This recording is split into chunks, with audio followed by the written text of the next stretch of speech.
gracias, Leuda. Señores, buenas noches a todos.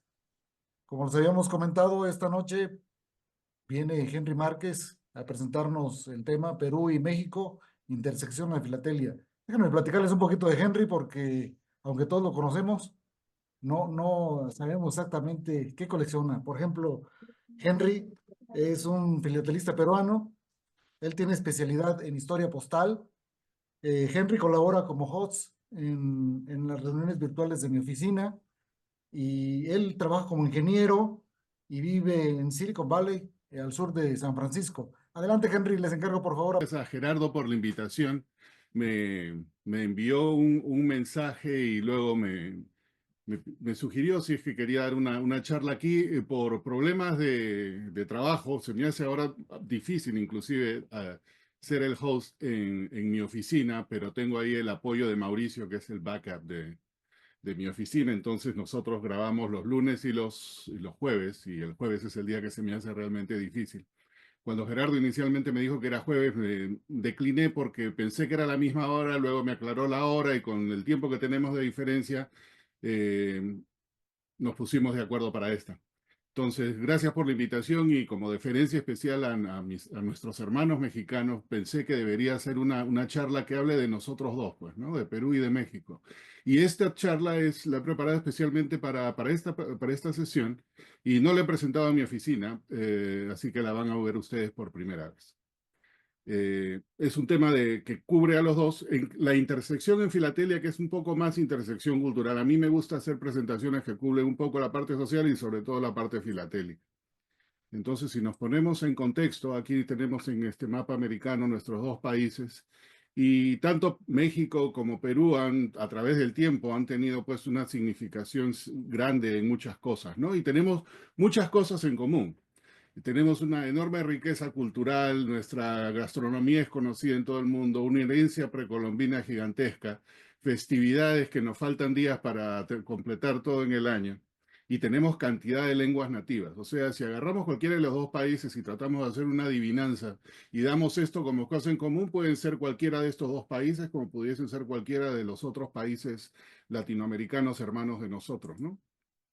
Pero entre Perú y México, creo yo, existen algunas cosas diferentes. Nuestra geografía es distinta. México abarca dos océanos, Perú solamente la parte del Pacífico sudamericano. Nuestra historia colonial y republicana en líneas generales podría ser la misma, pero no lo es, porque México fue el centro del virreinato de Nueva España, que incluía hasta las Filipinas.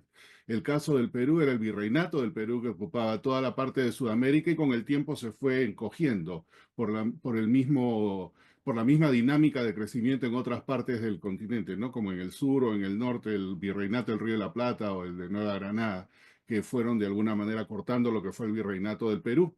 Eso también creó de que Lima llegase a ser la ciudad más importante de España, prácticamente en América, al punto de que cuando viene la independencia, si hubieran hecho una elección en Lima, la gente en Lima no hubiese querido ser independiente.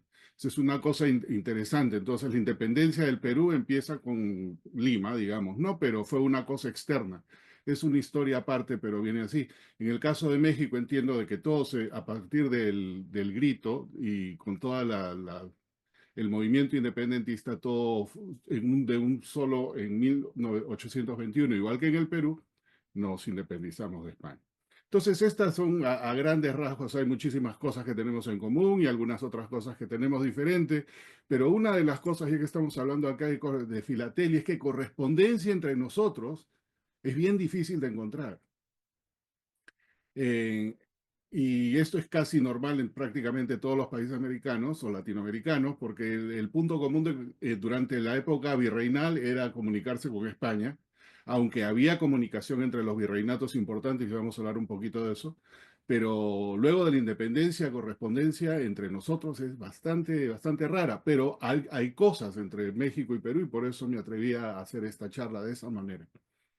Entonces, moviéndonos un poco hacia otras cosas, ¿no?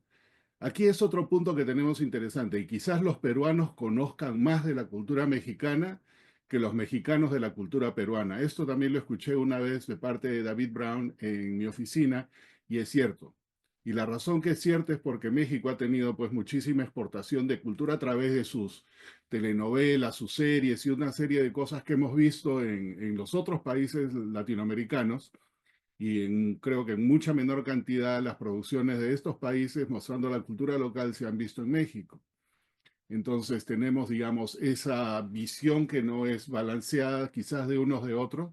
Entonces mi intención también es tratar de normalizar eso un poquito en esta presentación, ¿no? Aquí hay dos bailes que son, que si los vemos de lejos y le quitamos un poco el colorido de los vestidos, es prácticamente, uno diría que es prácticamente el mismo. Obviamente no hay música, la música es distinta, pero en el Perú es la marinera y en México que tienen tantas cosas, tienen lo del mariachi. Entonces, si sacamos esa fusión de lo que fue la cultura local, los aztecas o los incas o quienes fueran que estuvieran en cualquier punto, eso se fusionó con algo que es el ingrediente que creó estas cosas similares que no lo son, y es precisamente la influencia española. Tanto la marinera, como se ve aquí, quizás como el mariachi, me van a disculpar porque no conozco mucho de esto, también tenga parte de influencia española en ese sentido, ¿no? Hablando de España, que fue quien nos colonizó a ambos, aquí en el Palacio Real de Madrid, tenemos pues a la imagen tanto de Moctezuma como la de Atahualpa. Entonces, España como colonizador tuvo una cosa diferente, creo que con los otros colonizadores de su época, que reconoció a los jerarcas de ese momento, de los territorios que tomó dentro de su posesión y que luego fueron los virreinatos, ¿no? Entonces, esto yo no lo conocía y había pasado por ahí un par de veces hasta que alguien me lo hizo notar y efectivamente en el lado izquierdo, mirando desde ese gran pasaje, se ve el monumento a Moctezuma y el monumento a Atahualpa. Entonces, cuando los españoles llegan a América y se encuentran con estos dos gobernantes, lo que realmente se encontraron fue pues como haciendo una analogía con los icebergs, ¿no? Con la punta del iceberg. Todo lo que estaba abajo no lo vieron. Y tanto en Perú como en México hemos tenido culturas pues milenarias, ¿no? En el Perú la cultura más antigua es la Caral, que es más o menos 4.500 años atrás. Y ahí en la parte superior izquierda ven lo que era la ciudad sagrada de Caral, en Supe, que es al norte de Lima, unos 100, 150 kilómetros al norte. Y en el lado derecho, como bien lo conocen ustedes, Aguada Fénix en Tabasco, ¿no? Y a través de todos los centenarios, milenios y todo esto hemos ido avanzando en ambas culturas, con diferentes presencias de diferentes civilizaciones, hasta cuando llegan los españoles y encuentran a los incas en el Perú y a los aztecas en México. Y según tengo entendido, el azteca es el nombre que le dieron los españoles, el nombre era mexica. Si no, me van a corregir con eso, por favor, me gustaría tenerlo precisamente cuál era el nombre. Entonces, en ambas culturas o en ambas localizaciones, estas dos culturas que eran súper avanzadas ya tenían un sistema de correr. En el caso del Imperio Incaico, el Tahuantinsuyo, que es el nombre del Imperio Incaico, los cuatro suyos ahí, teníamos al Chasqui. Y lo que se ven aquí son las diferentes rutas de lo que se llama en quechua, el idioma nativo de los incas, el Capac Ñan, ¿no? Y era toda la extensión del territorio que ocupaba el Imperio Incaico en Sudamérica, que viene desde prácticamente el sur de Colombia hasta la mitad de Chile, pasando obviamente por Ecuador, Perú, Bolivia, parte de Argentina y el norte de Chile. Todas estas rutas son más o menos unos 30.000 kilómetros. Y en esos 30.000 kilómetros, el centro, que era el Cusco, que está en este lado, se dice que el Inca comía pescado fresco que lo traía el Chasqui desde Arequipa, corriendo hacia arriba. Estaba subiendo del prácticamente cero elevación a nivel del mar a unos 3.400 para luego bajar a unos 3.200, que es donde se encuentra la ciudad del Cusco, más o menos. En México lo mismo. El Painani entiendo que era el mensajero, el equivalente del chasqui, y el jerarca azteca también comía pescado fresco que le traían de Veracruz, creo, y en la misma operación. Entonces, a pesar de la distancia y no haber tenido quizás intercambio cultural en aquel momento, la dinámica era la misma, ¿no? Entonces, entiendo también que en esta estampilla la imagen del Painani es una imagen idealizada porque no hay referencia exacta de cómo era. Esta es una imagen que se hizo, una pintura que se hizo a principios del siglo XX, pero ya en el Perú, desde la época virreinal, las crónicas de un cronista, redundancia ahí, Guamán Poma de Ayala, él escribió una carta muy extensa que se perdió. Es una carta de 1200 hojas que existe hoy en día, fue encontrada y está en una universidad de Dinamarca. Y allí existe la figura de tal cual como era el idealizado, de algún modo, el chasqui en la época eh, pre-inca, ¿no? En la época inca, perdón. Entonces ahí está con este caracol y el quipu, que era la escritura y todo lo que se quiere decir.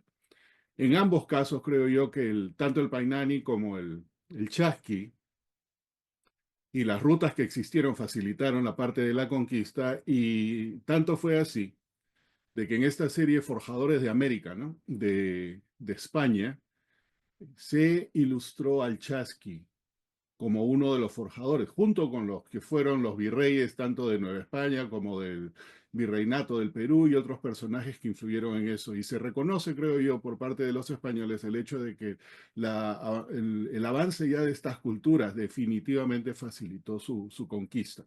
Es algo que una tecnología que ellos desarrollaron que al final de alguna manera les jugó en contra, pero bueno, es lo que se dio.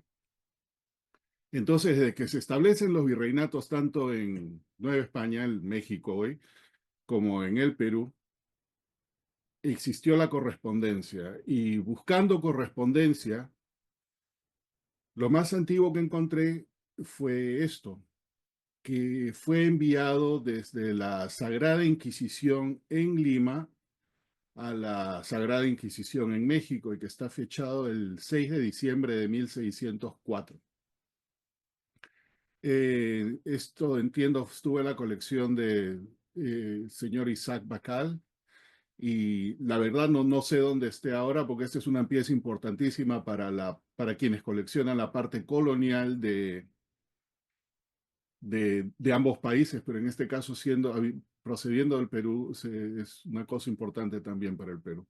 Entonces, muchas cosas pasaron durante el tiempo virreinal, el establecimiento de los correos mayores y todo eso. Y otra carta de la cual yo tengo conocimiento es esta. Esta es una carta que va de México a Lima, en este caso, vía Acapulco, todavía del periodo colonial de 1809. Entiendo que 4 reales era el porte de México a Lima en aquel momento. El medio real era el transporte desde el Callao hasta Lima. Callao es el puerto de Lima, pero no está en aquella época, por lo menos no estaba al margen del mar.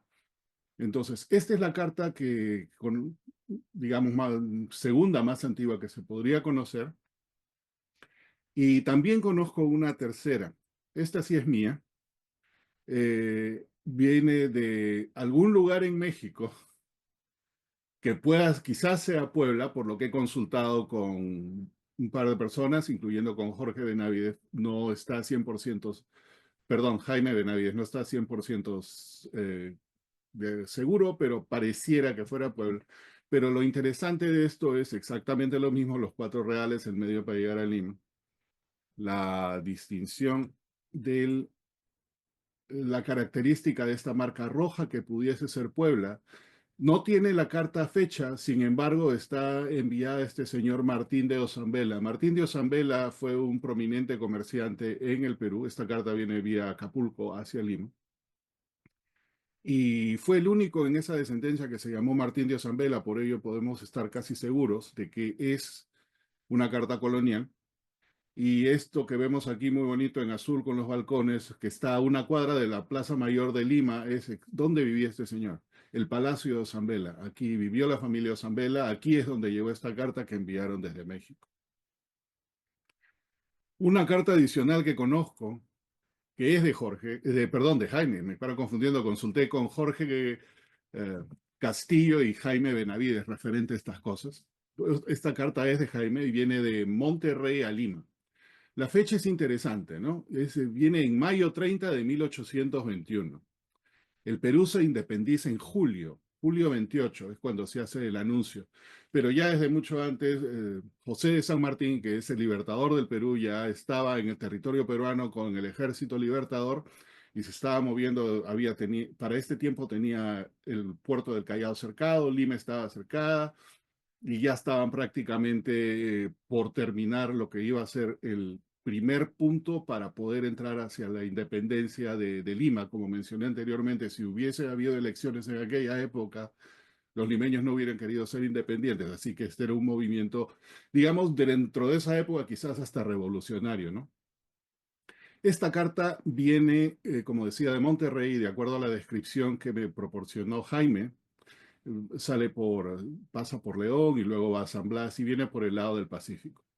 Como les decía, en la época de la independencia, del periodo de independencia del Perú, de la guerra de la independencia del Perú, el ejército libertador tenía la parte del Callao hacia el norte bloqueada por Lord Cochrane, que era el almirante a cargo de la parte marina del ejército libertador que venía de Chile. Para esta época, Guayaquil, parte de Ecuador, era una provincia independiente, prácticamente como un país independiente. Y toda esta área que vemos aquí ovalada está prácticamente bloqueada para los navíos que no de bandera española. Esta carta de Jaime, que viene de Monterrey a Lima, entra por Paita. Paita está aquí al norte y por la descripción que existe aquí, podemos estar seguros de que esta carta llegó en un barco que no tenía bandera española. Por esa razón pudo entrar dentro de la parte del bloqueo. Ahora, esta otra carta no es directamente de México, pero es muy cerca de la Capitanía General de Guatemala en aquel momento.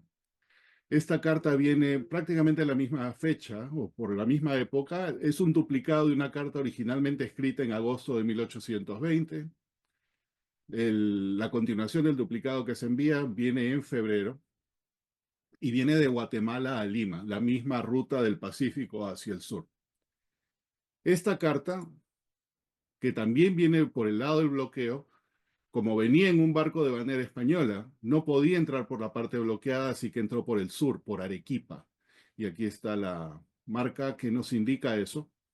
Entró por este lado. Esta marca España hubiese indicado que la carta procedía de la península ibérica, ¿no? Pero en este caso hubo una equivocación quizás, no se sabía, sería la confusión del momento, fue tachada y se presume de que esta marca España es la que reemplazó una marca España anterior que existía en Lima, porque entró por el sur y subió otros 1000 kilómetros para llegar a Lima, y que es la que reemplaza esta. Curiosamente, esta carta y la carta de Jaime tienen, digamos, un par de párrafos en común, ¿no? Y que hablan de la preocupación en ese momento de quienes estaban escribiendo las cartas. Por ejemplo, esta dice, ¿no? Entre las muchas cosas que se leen ahí, dice, no deje de darnos alguna razón de las cosas que pasan, políticas que pasan en ese continente. Por aquí estamos gozando de tranquilidad y creemos lo que es lo menos malo y bla, bla, bla, bla, bla. Estamos hablando de febrero, dos españoles escribiéndose aquí, igual que en la carta de Jaime. ¿Quién les diría que en pocos meses tanto México como Perú, o por lo menos la parte de Lima y otros, iban a ser independientes? Y lo que ellos estaban viendo como un problema o tranquilidad o lo que fuese, terminaría con la creación de dos nuevos países.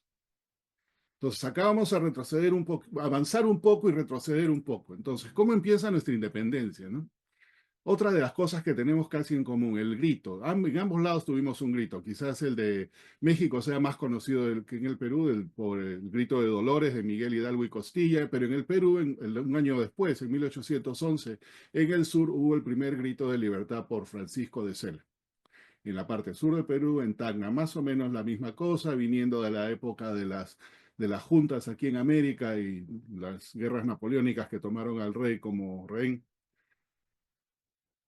Para 1821 ambos nos independizamos. En el caso del Perú fue el 28 de julio, con José de San Martín, el libertador argentino que llega e independiza al Perú, o los inicios de lo que viene a ser la independencia del Perú, porque de 1821 a 1824 se iban ganando territorios para esto. y en el caso de México, el 27 de septiembre, con el ejército trigarante que entró en la Ciudad de México, ¿no? Entonces, más o menos nos ponemos aquí ya en contexto de lo que es pasando del periodo colonial a pasando al periodo republicano. Entonces, para hablar de esto, vamos a poner esta línea de tiempo y vamos a tratar de ubicarnos, de ver un inventario de las cosas que se han ido viendo, que como vamos a ver no son muy comunes de encontrar. Entonces, antes de 1821 tenemos la parte común colonial de ambos y a partir de ahí en adelante la parte de república. Entonces, de acuerdo al inventario que he podido conversar con varias personas, del periodo virreinal de ambos países, únicamente se conocen 4 cartas que han ido de México a Lima o a Perú o de Perú a México. Es todo lo que se conoce. Curiosamente, cuando nos volvemos república, hay aún menos. Son solo 2 cartas dentro del periodo filatélico que cubriría del 21 hasta el 56 o 57, si hablas en el caso de Perú. En el periodo clásico solo se conoce una carta que está entre el 57 y el 78. En el postclásico hay 9. Esto es entre 1879 hasta 1900. Si sumamos todo eso, estamos hablando de prácticamente 4 siglos o 3 siglos que solamente se conocen pues un puñado de cartas. Se conocen 16 cartas.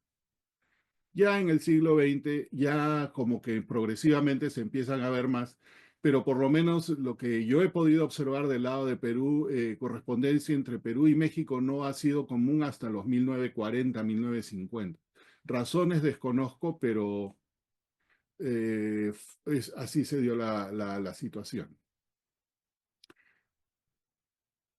Imagino yo que en la parte de República, como es común prácticamente con todos los países no limítrofes del Perú, al no tener una, digamos, afinidad comercial u otro tipo de intercambio, las comunicaciones que quizás se veían más en el periodo virreinal ya no se ven tanto en el inicial periodo republicano. Y esto explicaría una cosa, siendo las cartas virreinales muy raras entre nuestros países, son aún más raras en un inicio de las repúblicas que no tenían razón de comunicarse. Entonces nos independizamos en 1821 ambos, pero la carta más antigua que se conoce en la época republicana sucede 30 años después. Por lo menos la que se tiene registrada, quizás existan otras que es muy probable, pero bueno, no las conocemos. Esta vendría a ser la más temprana entre ambos, 1851, 30 años después de nuestra independencia. Y viene del puerto de Mazatlán, en Lima, probablemente por un correo privado o por encargada a un capitán de barco o algo, y tiene sentido porque ninguno de los dos países teníamos en ese momento parte del correo oficial o el correo, la administración de correos local con conexión para el extranjero. Esta marca 1 aquí significa, es una marca peruana que significa el 1 real que se cobraba de ingreso a todas las cartas que provenían del extranjero. En 1851, Perú establece la ruta marítima a través de la Pacific Steam Navigation Company, pero lo más lejano que llegaba era hasta Panamá. Entonces, o esta carta muy probablemente en Panamá, se la dieron a la Pacific Steam, que no marcaba nada en aquel momento, y llegó hasta Lima de ese modo. Y obviamente llegó y fue entregada al correo como debió ser, y de ahí viene la marca. Hay una segunda carta que es de la misma correspondencia de este señor José Gutiérrez. Eh, las cartas son de un español, creo, que vivía en Lima y se quedó después de la independencia y decidió emigrar de Perú a México. Y esta carta se le escribe a sus familiares contándoles cómo le fue. Esta que es la más antigua, habla, recién llego, me estoy acomodando, estoy con la familia tanto y todo lo demás. En la segunda carta habla de que es de 2 o 3 años más tarde, habla de que ya está trabajando y está forjándose un negocio, pero no se lee muy bien la parte del negocio. Es un emprendedor que fue de Perú a México en aquella época. Esta carta ya es de lo que vendría a ser el periodo clásico, sin embargo no viajó por ninguno de los correos. Estaba de Lima a Acapulco, pero por un agente encaminador en Panamá, el agente Cabrero Jorquet. llegó privadamente hasta Panamá, no es raro, hay cartas de estas épocas que viajaban de ese modo para ahorrarse o sino para ir a rutas que eran poco usuales. Y en esta época llegar a México desde el Perú era una ruta poco usual. Entonces llega a Panamá, se le encarga a este agente encaminador que la hace llegar hasta su destino en Acapulco.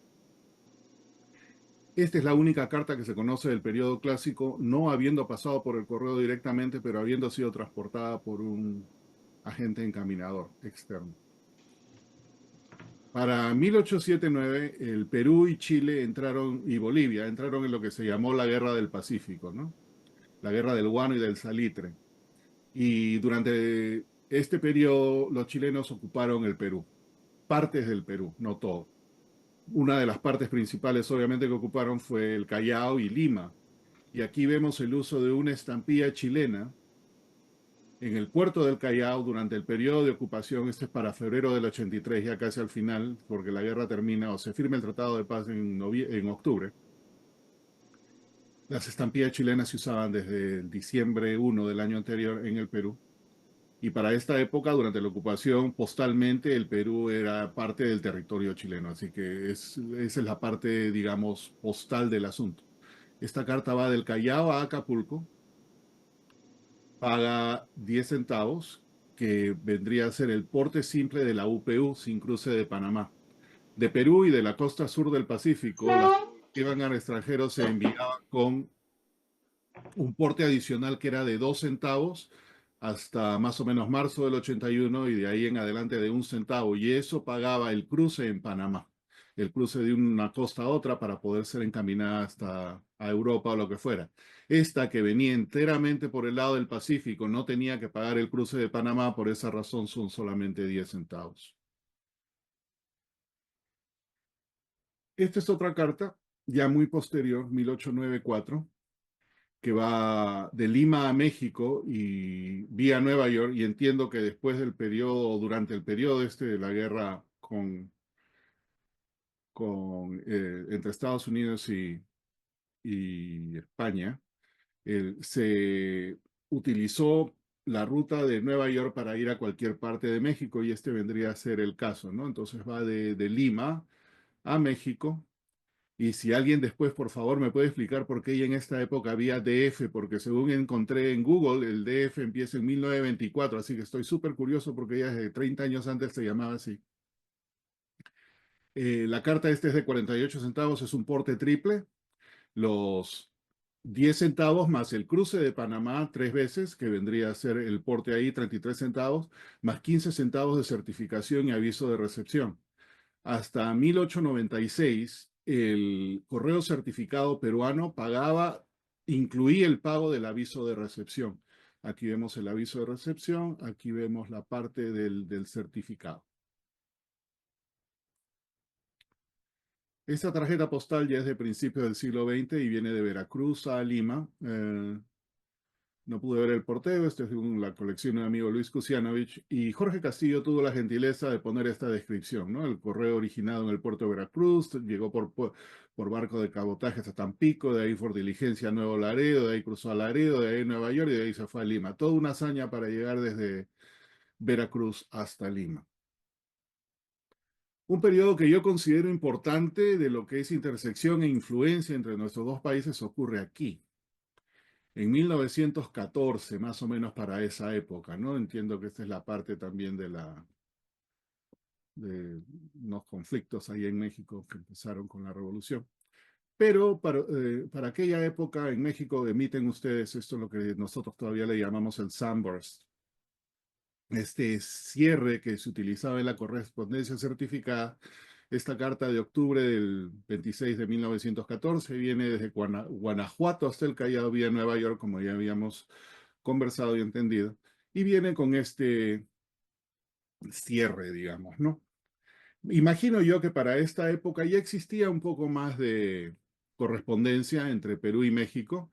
Esta viene a un señor que está en el consulado británico en Lima o en el Callao que se encontraba en ese momento y viene con el cierre. ¿Por qué enfatizo tanto el cierre?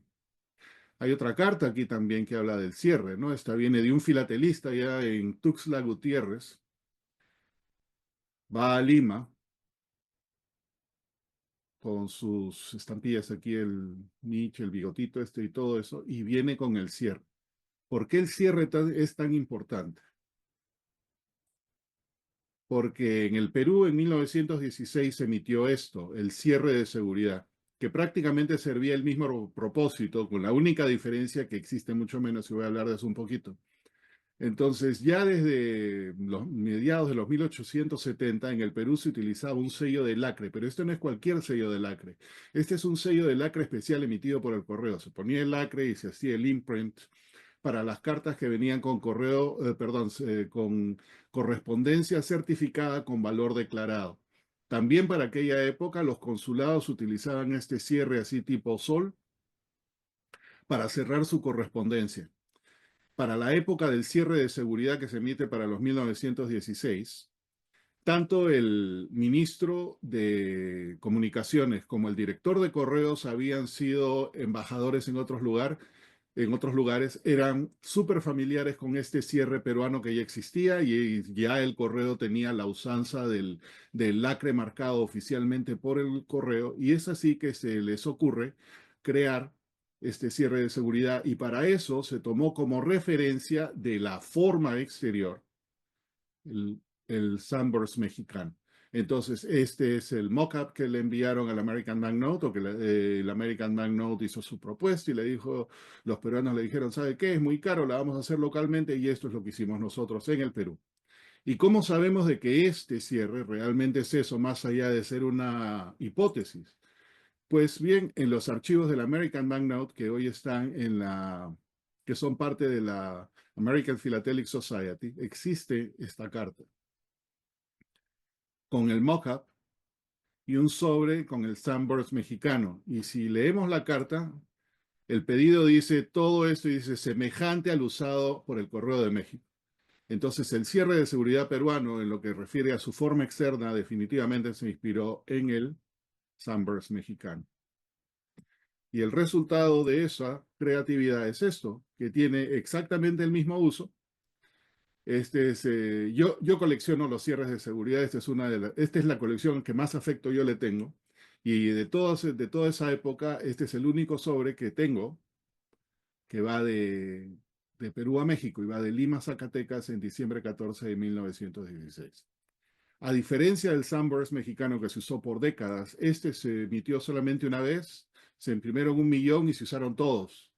Y solamente se conocen usados de 1916 hasta el 23, pero en realidad es hasta el 19 y 20, de ahí en adelante esporádicamente con lo que hubiese quedado en sus diferentes lugares, ¿no?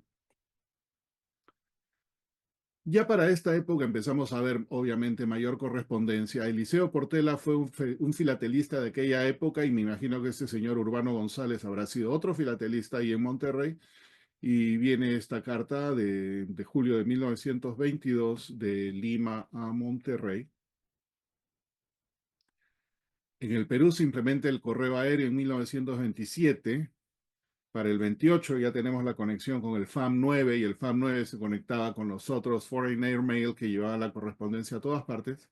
Y este viene a ser la conexión del FAM 9 con el FAM 8 que va de Sudamérica hasta Cristóbal en Panamá y de ahí hizo la conexión hacia México. Correo aéreo. Este viene a ser correo ordinario, pero la misma situación va a otro señor. Me imagino que esta es una carta 100% comercial. A pesar de que llega a Cristóbal, llegó a Cristóbal por barco, porque el porte que se está pagando aquí es un porte simple UPAE. UPAE es importante porque es la Unión Postal de las Américas en España, pero para aquel momento no incluía España, creo, o si lo incluía, esa parte no la tengo bien clara. Pero Perú entra en la UPAE en 1911 como uno de los miembros fundadores y México ingresa en 1921. Y siendo ambos ya parte de la UPAE, tenemos ahora un rate preferencial. Todo el territorio de América era como si fuera el mismo territorio doméstico postal y entonces esta carta que va de Lima o del Callao a México, certificada, pagaba exactamente lo mismo como si hubiese sido enviada dentro del Perú. Esa es una de las estipulaciones de la UPAE. Esta es otra carta aérea ya para la época de la guerra, en 1941. En esta época, con esta serie en especial, que se emitieron muy pocas estampillas, casi todo lo que se conoce va a Estados Unidos, es más difícil encontrar algo que vaya a otro lugar, y aquí tenemos una que viene, que va a México, a Monterrey, es en mayo del 41. Ya de aquí en adelante han habido más cosas que han ido avanzando, mayor correspondencia, otro tipo de cosas. No vamos a hablar de eso ahí, he tratado de agarrar una de cada década. Pero para los años 60, esta es la única estampilla que se emite en el Perú, que yo conozca, en la cual aparece la bandera de México, y es para una exposición de tesoros artísticos. El Perú mostraba todos los tesoros, todos estos huacos de oro y todo ese tipo de cosas a través del mundo, y en este año 62 se presentó en México. Se emitió esta serie para conmemorar ese acontecimiento de que se ponía en nuestros tesoros del Perú prehispánico en México. Otra emisión que tiene que ver con México es esta, obviamente la de las Olimpiadas del 68. Una cosa muy vistosa. Este es un sobre de primer día. Para esta época el correo peruano aún no emitía sobres de primer día, este es un sobre de primer día privado. Parte interesante de lo que es nuestra parte de historia, desarrollo y la historia filatélica, si se le puede dar un nombre. Y no sé si México habrá emitido alguna estampilla referente al Perú, pero encontré estas de aquí, esta de Filatelia por la Paz, en la cual se muestra una estampilla peruana de uno de los precursores. Este creo que es Túpac Amaru, uno de los primeros que hizo grito de libertad en los Andes del Perú, a finales por los 1780. Y la única otra que encontré fue en referencia a otra muestra que se hizo, la exhibición de oro del Perú, también en México. Si existe alguna otra emisión de mexicana que muestre algo del Perú, me encantaría saberlo, pero estas son las dos únicas que pude encontrar.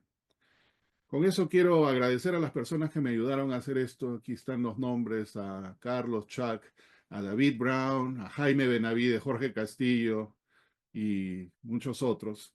Y gracias a ellos. Y también quiero agradecer, y no quiero terminar sin esto, ¿no? A pesar de yo estar tan cerca, pude recién tomar un tiempo un poco más largo de visitar México el año pasado. Y como ustedes saben, nosotros tenemos este grupo que le llamamos Mi Oficina, ¿no? Algo muy similar a lo que tenemos aquí. El año pasado nos atendieron extraordinariamente bien David, Arnulfo, Jaime, Alejandro y muchos, muchos otros, a tal punto de que cada día era una fiesta. Es una de las mejores fiestas que he ido últimamente. Y aquí les dejo un par de imágenes de la fiesta. Inclusive entre David y Arnulfo consiguieron, ¿no? Tuvieron 2 trajineras para el grupo de Mi Oficina, le pusieron el nombre y todo. Y coordinaron también una visita al fantástico palacio postal que tienen allá. Coincidentemente, yo no me había dado cuenta, pero esta foto del grupo, parte del grupo que visité en aquel momento, aquí estoy yo, aquí está Alfonso, por aquí está David y otros más por allí. Lo que no había notado, que está Arnulfo, era esta esquinita. Y en el Palacio Postal de México está también justo en esa esquina el escudo del Perú. Interesante, de repente era premonición de que íbamos a dar esta charla, no lo sé, pero ahí queda todo.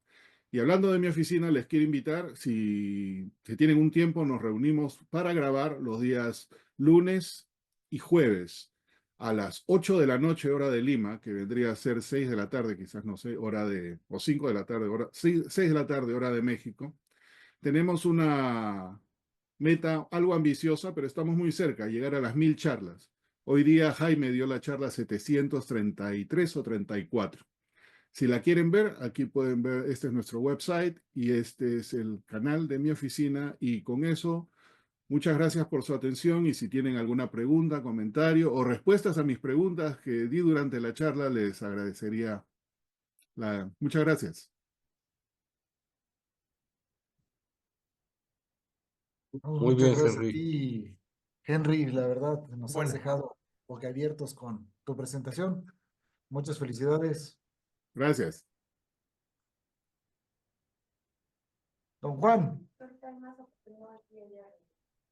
¿quiere comentar algo con Henry? Henry, nos has dado el mejor platillo de la semana, ¿eh?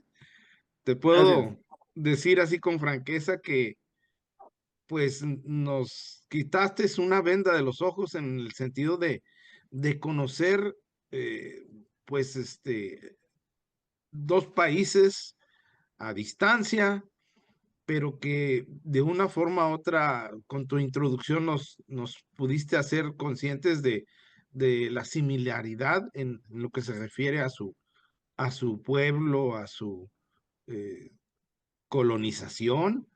Y sí, aunque no tenemos una geografía muy similar, sí nos une, no nomás lo que es nuestra gastronomía, sino también hasta inclusive dentro de mi punto muy especial de vista en referencia a lo que yo desarrollo, que es la minería, Claro, pues hay un lazo muy estrecho en el sentido de ir y venir entre geólogos, mineros, etcétera, gente que actualmente yo sé que este grupo grande de nuestro país que está en el noroeste, concretamente el Grupo México, pues tiene sus asientos allá en el Southern Copper Company mm, y eso pues nos une.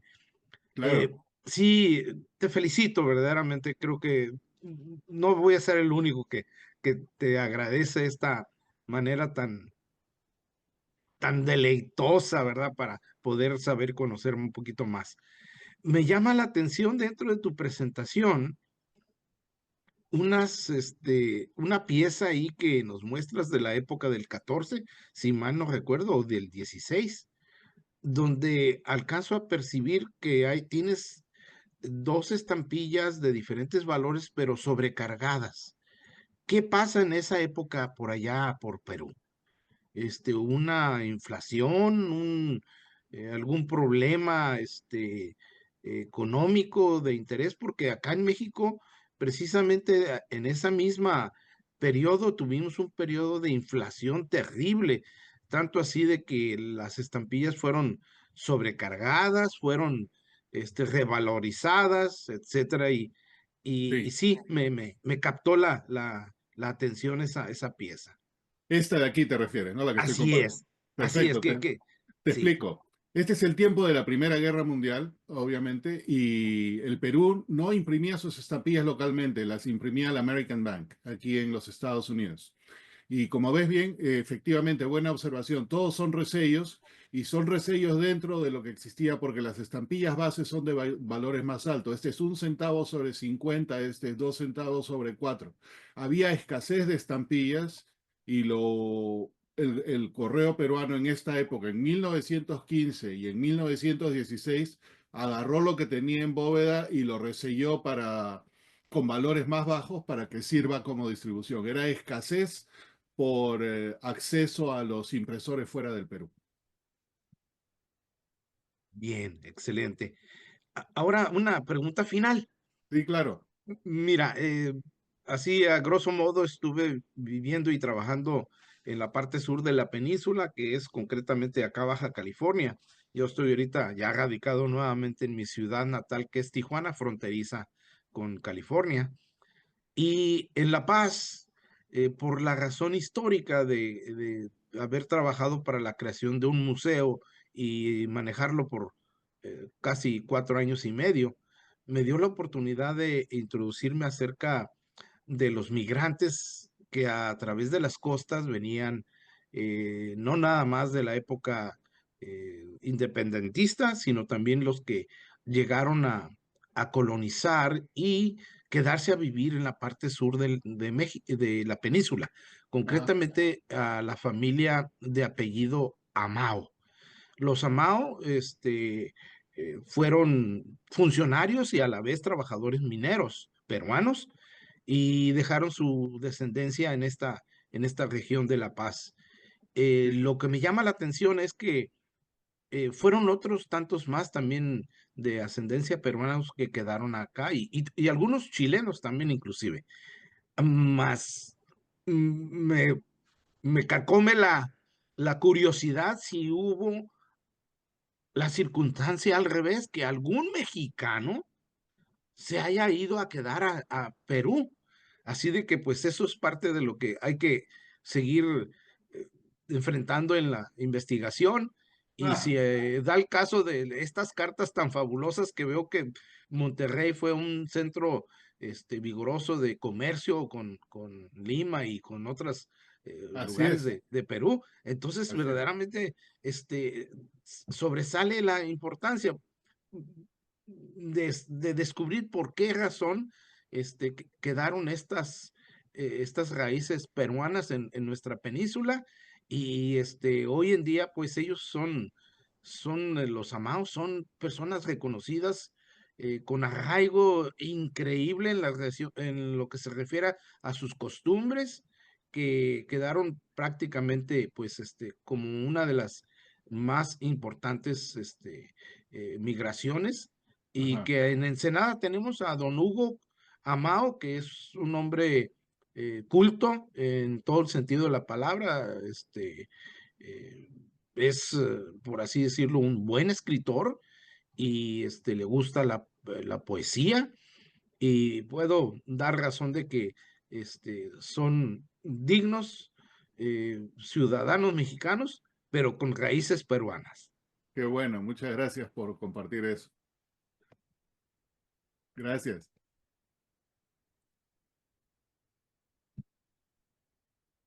¿Alguien más?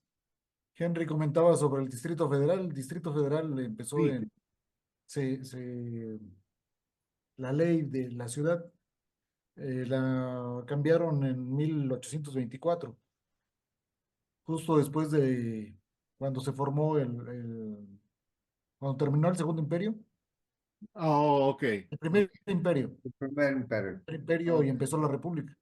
Ahí es cuando ya se denomina Distrito Federal. Entonces, porque en Google yo encontré que lo cambiaron a Distrito Federal en 1924, por eso me llamó la atención, pero no, o sea, Google, se equivocaron ahí de repente. Un 9 en lugar de un 8. Gracias, gracias por esa aclaración, me llamó mucho la atención. Adelante, Ricardo. Sí, gracias. Felicidades, Henry. Muy interesante. Gracias. Efectivamente, después del primer imperio es que aparece el Distrito Federal para evitar conflictos políticos a nivel nacional, es cuando se decreta por el Congreso y al surgir la República propiamente. Y algo que es muy interesante, me llamó mucho la atención las pocas cartas existentes, Sí.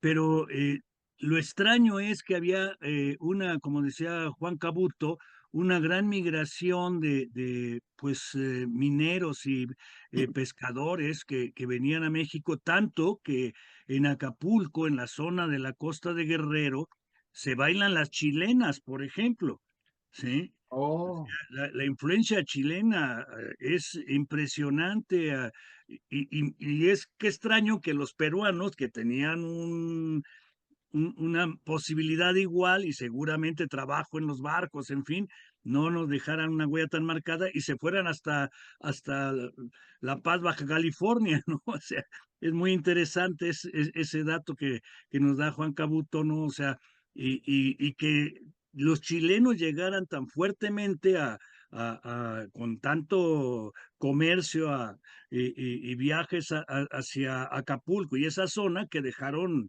su música y sus danzas, se baila igual la chilena con la pañoleta al aire, etcétera, ¿no? O sea, es muy interesante, ¿no? Habría que profundizar más y es factible que por ahí se encuentren documentos todavía y que sí, no hemos buscado con esa finalidad. Realmente me sorprende, ¿no? O sea, esos datos.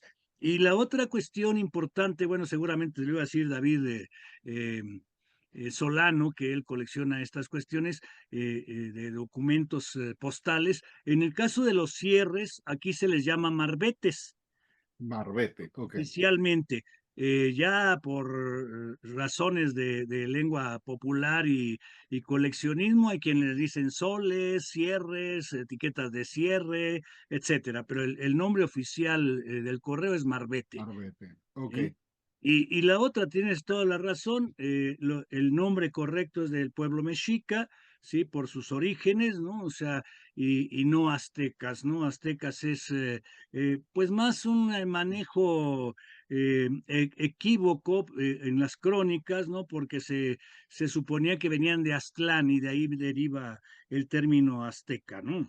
pero no es correcto. Lo correcto son mexicas, ¿no? O sea, Mexica. y felicidades, me encantó, me pusiste a dar vueltas la cabeza en muchas cosas. Voy a buscar unos materiales, a ver qué encuentro por ahí de lo virreinal, a ver si encontramos algo que les pueda servir. Muchísimas Fantástico. gracias. No, gracias. Y solamente un comentario. Yo imagino de que ha habido mucha migración entre ambos, ¿no? Inclusive migración de tránsito, sobre todo de Perú hacia el norte. Las cartas que hoy conocemos, estadísticamente quizás sean solamente el 1% o el medio por ciento de lo que realmente circuló, porque estos son archivos que o los guardaron de recuerdo o los guardaron de un filatelista o lo que fuera. Anteriormente habían archivos comerciales muy grandes que existen y un ejemplo claro, por ejemplo, en el Perú hay mucha migración china y japonesa, muchísima. Eh, para darte un ejemplo, mi abuela era japonesa, el abuelo de mi esposo era chino, entonces, pero nosotros no tenemos ninguna carta y no se conocen archivos de correspondencia entre Perú y Japón, a pesar de la cantidad de miles de esas personas que llegaron a nuestros países. Interesante. Ujú. Gracias.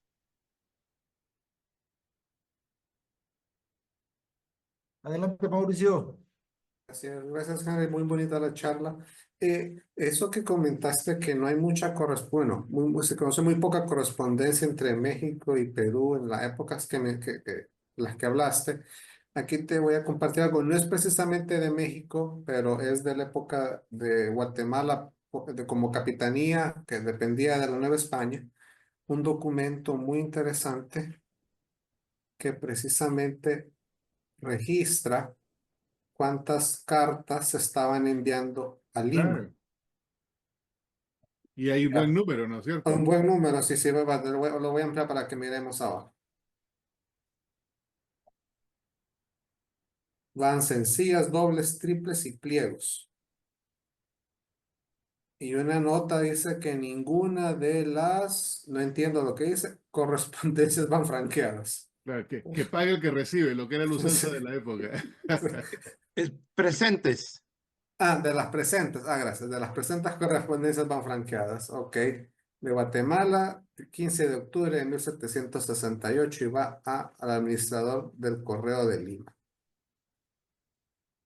Claro, este documento es importante, mira, fíjate tú, porque efectivamente en la época colonial había razón de que los centros administrativos principales se comuniquen entre ellos. Ujú. Eso, digamos que en la época colonial, curiosamente, siendo tan raras como son, hay más cartas del periodo colonial que el periodo republicano. Una vez que ya se termina ese vínculo y ya no existía la necesidad de comunicarse entre ellos, es que se ve un tremendo, pues ¿no? Espacio de 30 años que no se conoce nada. Yo no me jacto de conocer un montón, pero yo colecciono historia postal y conozco mucha gente y pregunto mucho y no hay nada.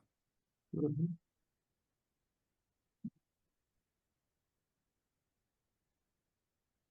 Juan José, como que hace rato estabas comentando algo, pero no te escuchamos.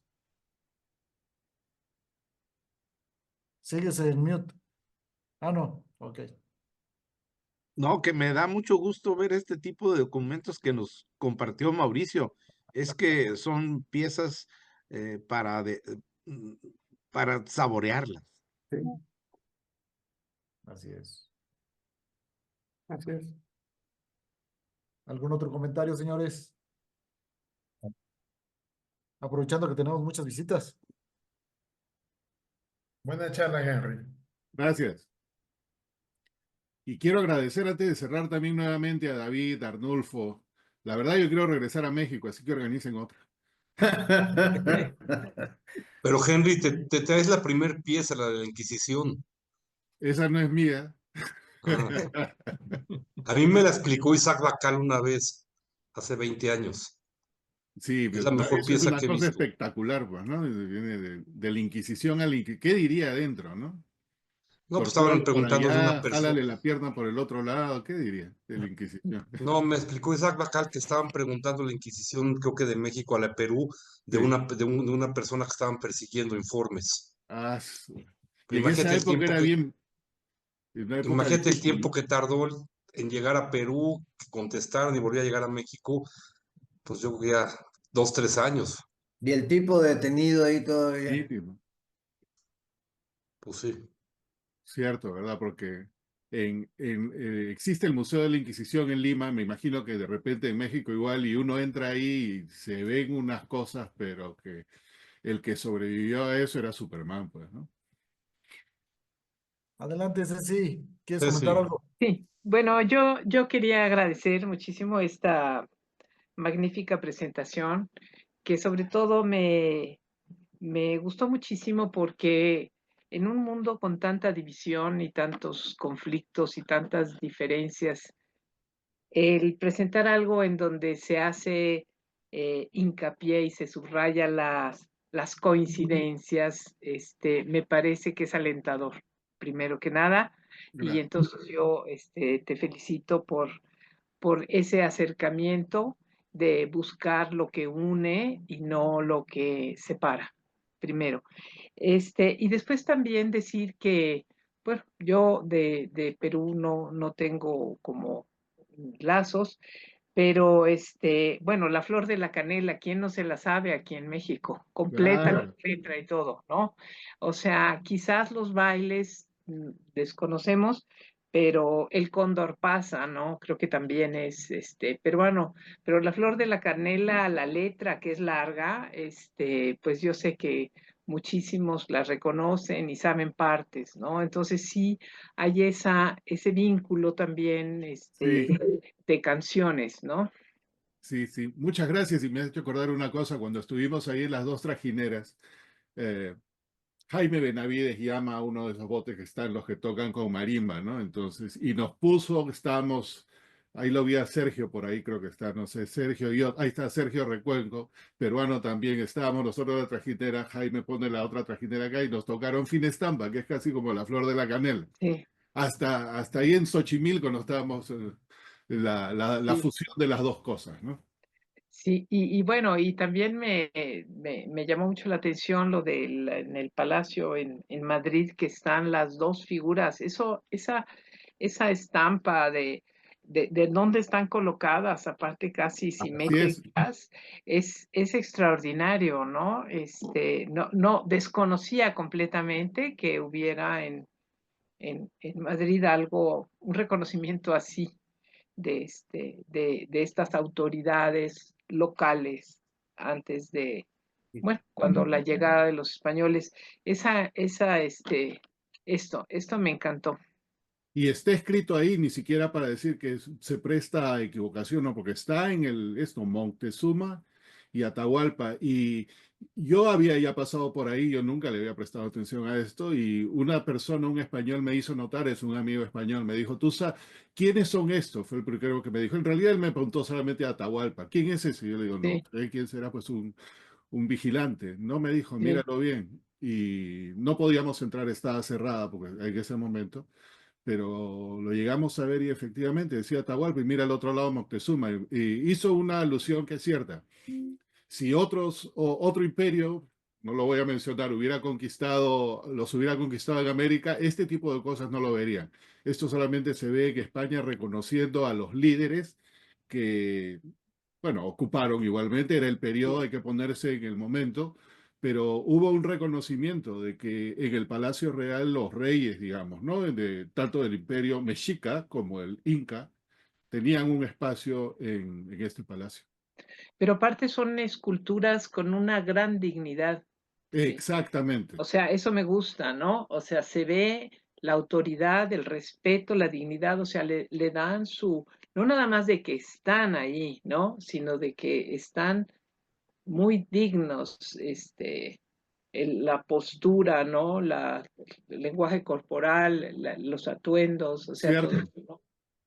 Aunque muy Pues europeos en sus bueno, rostros. sí, pues sí, pues Interesante.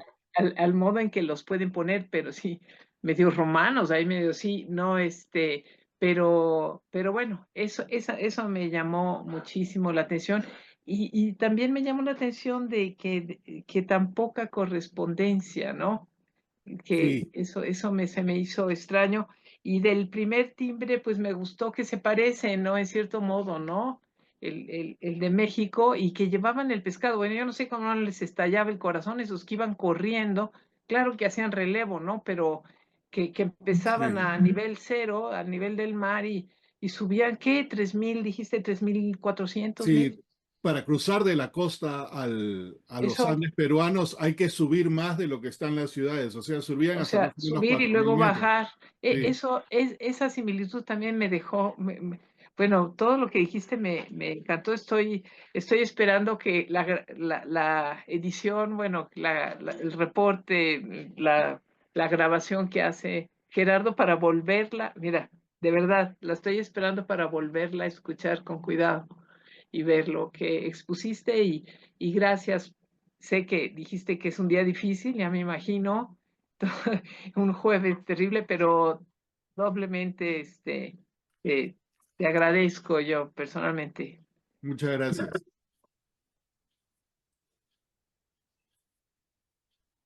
Adelante, Arnulfo. Hola, buenas noches a todos. Henry, pues expresarte nada más. Cada charla que nos has compartido es la misma admiración de el eco de lo que estamos pronunciando en este momento aquí en la reunión con Gerardo, igual con tus pláticas en mi oficina, muy enriquecedoras, con mucha cultura y el corte social e histórico de cómo construyes esas historias es impresionantemente bueno. Simplemente felicidades por tu plática y por otro lado, bienvenido a México. No, ya Y es que quieran venir, por favor. ajútense. Gracias, Artulfo. Igual, todos los amigos peruanos que están aquí presentes, agradecerles también. Omar, Sergio. Perdón, me faltó agregar que cómo estaba tan didáctica, o sea, Sí, cómo estaba armada de una manera de entenderla y captar, se va grabando, se va quedando las imágenes, el orden en que se va diciendo, o sea, eso es muy difícil de hacer, ¿sí? Muy limpio todo, nada confuso, las elipses, donde es la parte que no llegaba a los barcos españoles, o sea, muy claro, o sea, las palabras que ibas diciendo reforzadas con la imagen precisa, con una claridad que pues te lo agradezco también muchísimo. Gracias.